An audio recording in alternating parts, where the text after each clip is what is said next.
Candidati sindaco di Agrigento invitati qui a Fontanelle per un confronto sul futuro del quartiere. Sul futuro del quartiere e sul futuro dei quartieri. Il comitato di quartiere, fin dalle sue origini, che sono dell'ottobre del 2018, ha voluto incentrare quelle che sono delle criticità, ma quelle che sono anche delle potenzialità da sviluppare e da valorizzare. Perché? Perché pensiamo che ormai i quartieri e anche Fontanelle sono diventati dei piccoli paesi, è lì dove stanno tanta gente che ha bisogno con i servizi di avere le giuste esigenze e di riqualificare quella che è il loro territorio, la loro casa. Ecco, Fontanelle è un quartiere vecchio, ogni qualvolta si vota si spera sempre qualcosa. Fontanelle, nato negli anni '80, ha la triste etichetta di quartiere dormitorio, proprio perché è carente di alcuni servizi. Noi abbiamo fatto la nostra parte, ma ora siamo qui questa sera perché vogliamo sentire dai candidati a sindaco quali sono le loro proposte, ma nel concreto non vogliamo facili promesse, vogliamo qualcosa che si possa realizzare nel breve, perché da questa sera noi giorno 6 saremo con il nuovo sindaco a confermare quanto detto già stasera.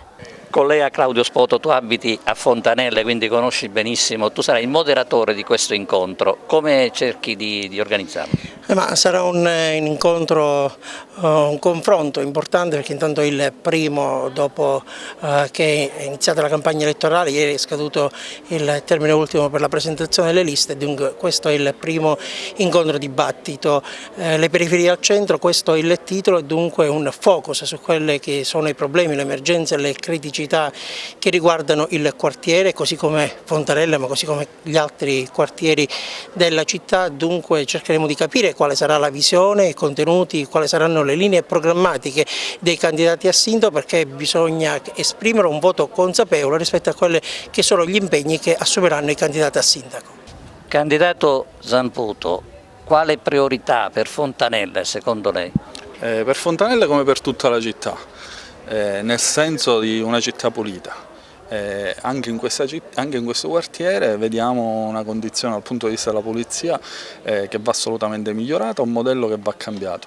Io ricordo a Fontanelle di aver fatto cose importanti, l'ultimo intervento, quello del rifacimento delle strade, quello con il contratto di quartiere dei campi, del campetto di calcio. Penso che ci sia ancora un lavoro da continuare nel senso della riqualificazione, nel segno della valorizzazione. Il Movimento 5 Stelle quali promesse, tra virgolette, intende fare per Fontanelle?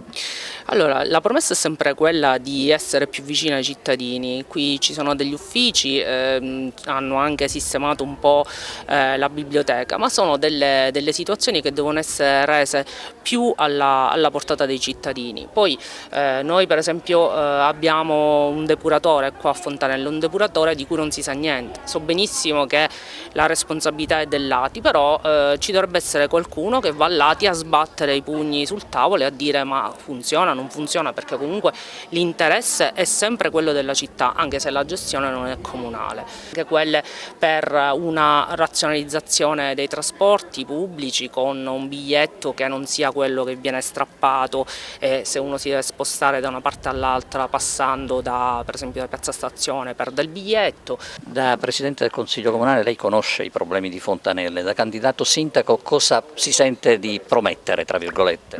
Allora, innanzitutto si promette l'impegno e la capacità di ascolto, perché se non si ascoltano i quartieri non si riesce a capire cosa veramente serve ai quartieri, girare, incontrare, non rimanere ovviamente chiusi. Questo è il modo migliore, è stato il modo migliore in questi anni per dare l'indirizzo, perché un Presidente del Consiglio è un consigliere che quindi può dare indirizzo su ciò che fare.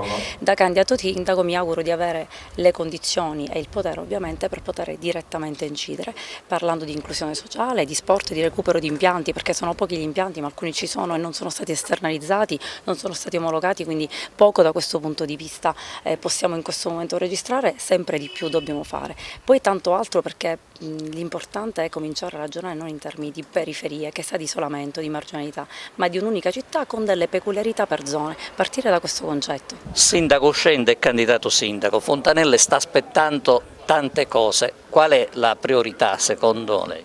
abbiamo tante priorità, in una città che è stellare e che ha bisogno di curare meglio i suoi quartieri, soprattutto mettendosi in una condizione di ordine finanziario, che è quello che un po' sostanzialmente abbiamo fatto. Però al di là di questo mi pare che tante buone cose siano accadute cose che dicono di quartieri che si riappropriano di se stessi. Le periferie sono periferie nella misura in cui le consideriamo tali, chi le abita le vive come periferie, e invece credo che l'idea di protagonismo civico, l'idea di cura dei propri spazi, quindi l'animus di chi abita i quartieri sia fondamentale per alla fine recuperarli. Poi le pubbliche amministrazioni debbono fare anche la loro parte e lo devono fare in un rapporto di condivisione.